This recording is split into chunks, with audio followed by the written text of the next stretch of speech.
consider ourselves fans to begin with, but yeah, I definitely cut my teeth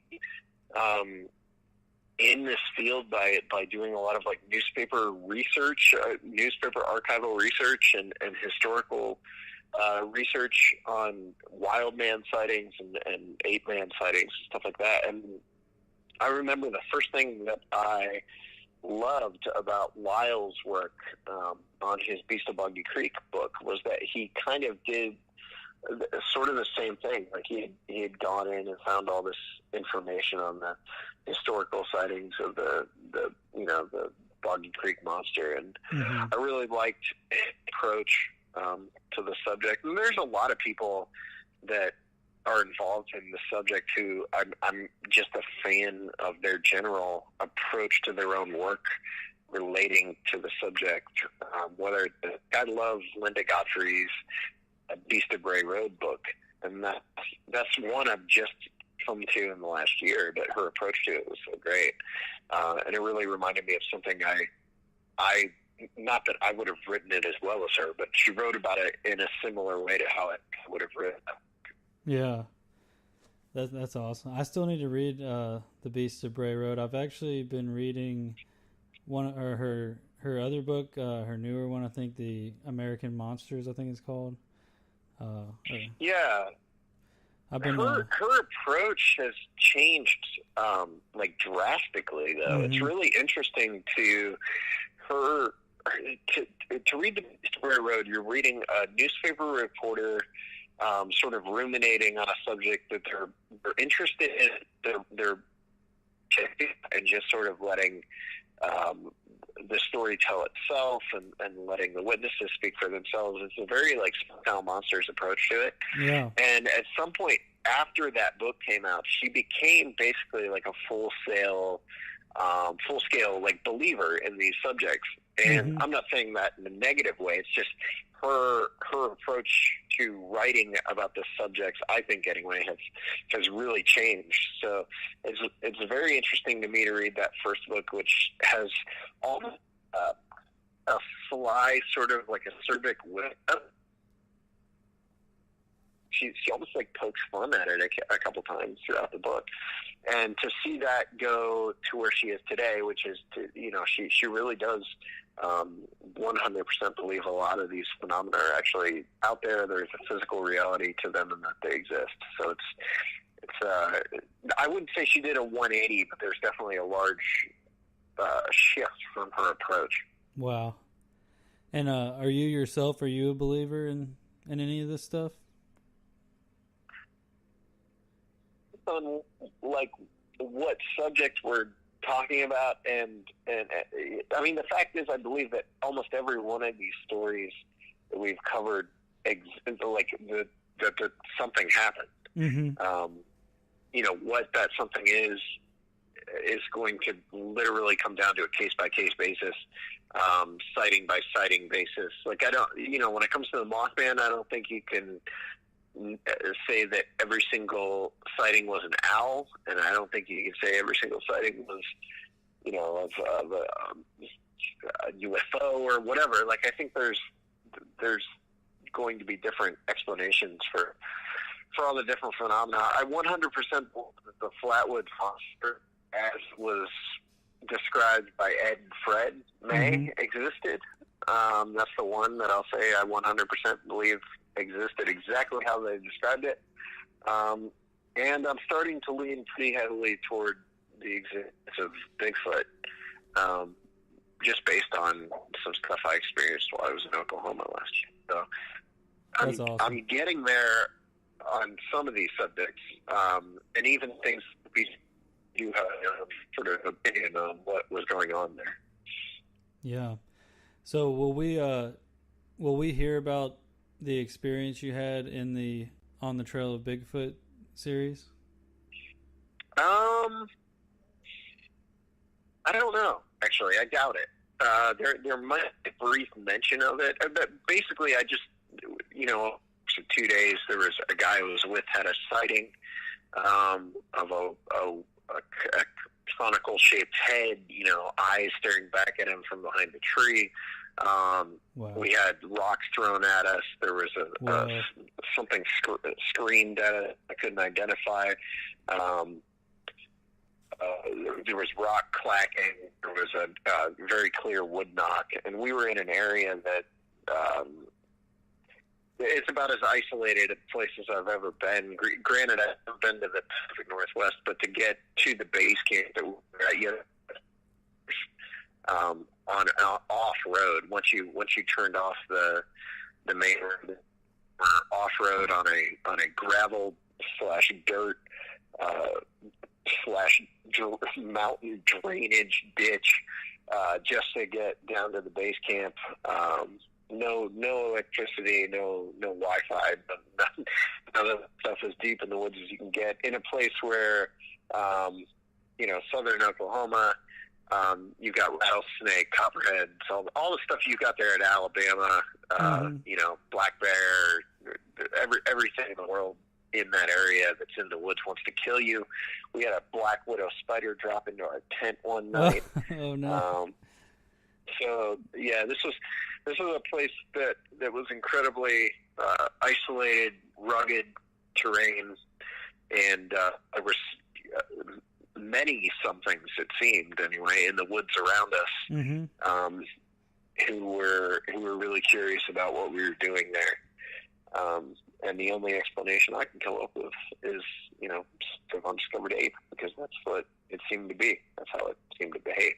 Yeah, especially with the rock throwing and things like that. Like, I mean, what other the rock throwing was preceded immediately by there was a rock thrown onto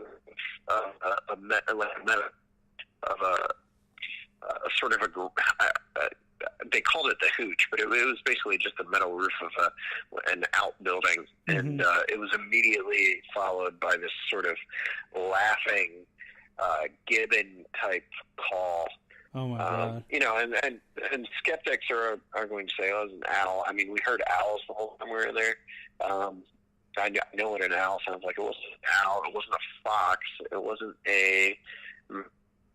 any of the sort of things you would come up with for, well, it had to have been this instead of some sort of ape or primate in the woods. But it very much, it sounded like a freaking gibbon laughing at us. And what was interesting to me was it was fairly close to our tent. My tent, for whatever reason, we set up our tent probably 20, 30 yards beyond base camp because we thought we were going to be brave. Me and my buddy Adam. So we set our tent was actually outside of the immediate camp area. And I'll tell you, like, once thing throws a rock and starts laughing, and and you're hearing the sound coming from what sounds very much like humans, and it sounds like it's close to your tent, you start feeling like 20 yards, like 20 miles away. I mean, definitely, it was intense, and we were, that night we didn't have a gun, we didn't have a walkie-talkie. We had, we're feeling like we're, miles away from base camp, and something's messing with us nearby. But it was a cool experience. I mean, it was.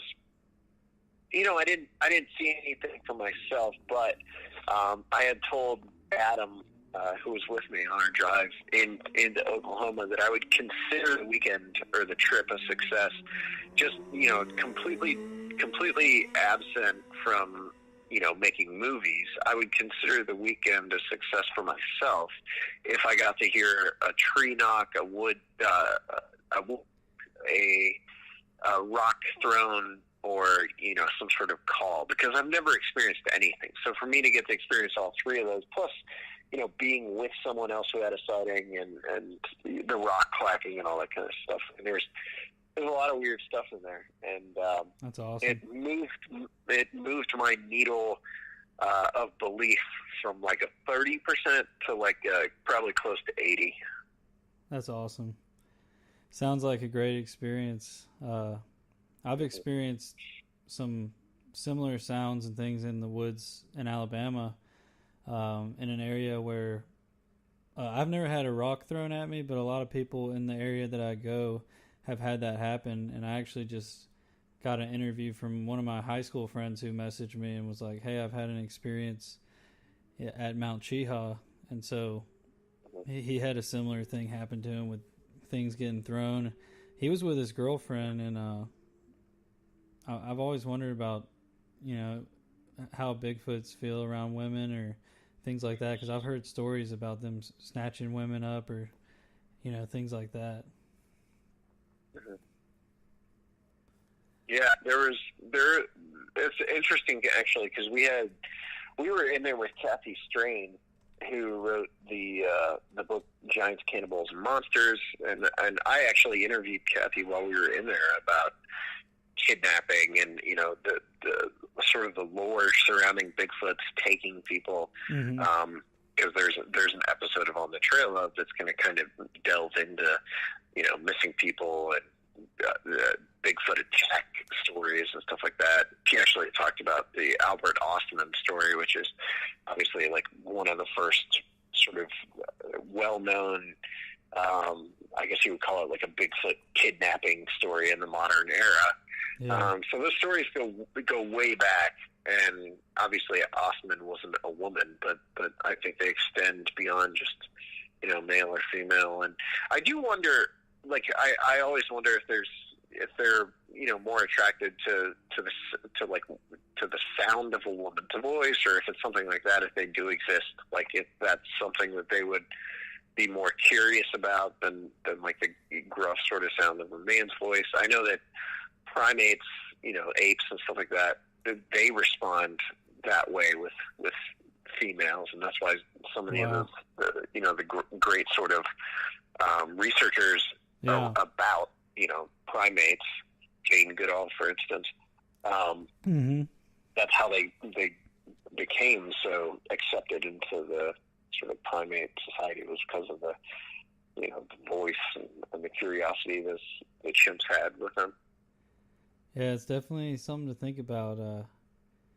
Like, what I considered my sighting, I went out and camped alone out, like I walked off down this creek kind of off trail in Talladega National Forest.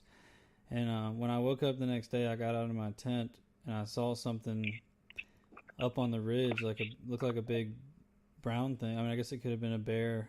I'm not sure, but you wonder, like, maybe they would have came closer if I was a girl. I'm not sure, but they didn't. Like I said, I don't know. Never had anything thrown at me. I have heard a lot of wood knocks and some interesting calls, but definitely a lot of owls is what I usually hear when I go in the woods. Oh yeah, I mean, we could.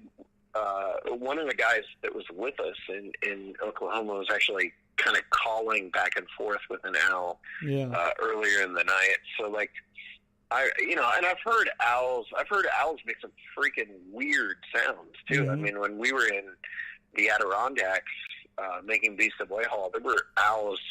There was a great horned owl actually fighting with a barn owl, and the sounds they were making was bizarre, but it was nothing like this. This was a sound unlike anything I've heard. And what was strange about it was before it kind of went into the gibbon type laughter, mm-hmm. it let out this like whoop, like but the whoop sounded like an Indian in a John Wayne movie or something, like this kind of like classic like a Apache sort of war whoop or something. It was really strange. That's wild. That's so awesome. So, did you have any experiences while filming Bray Road? No, actually, there was a night, and it's on. If you go to our Small Town Monsters Facebook page and go through our videos, and you can find the video where we're like driving down Bray Road at night. Yeah. We actually had something ran in front of the car that was in front of us, and we couldn't tell what it was. It looked bigger than a deer, which we thought was really strange. Wow. And it was gone. It was by it, like jumped in front of the car so fast you couldn't really see it. But back the next day in the daylight to the exact spot, we actually managed to find the exact spot where it happened, and we're fairly sure it was a deer because we found deer tracks in the field off to the side of the road, right where it would have been. So we're pretty sure it was just a deer. But when you're in a location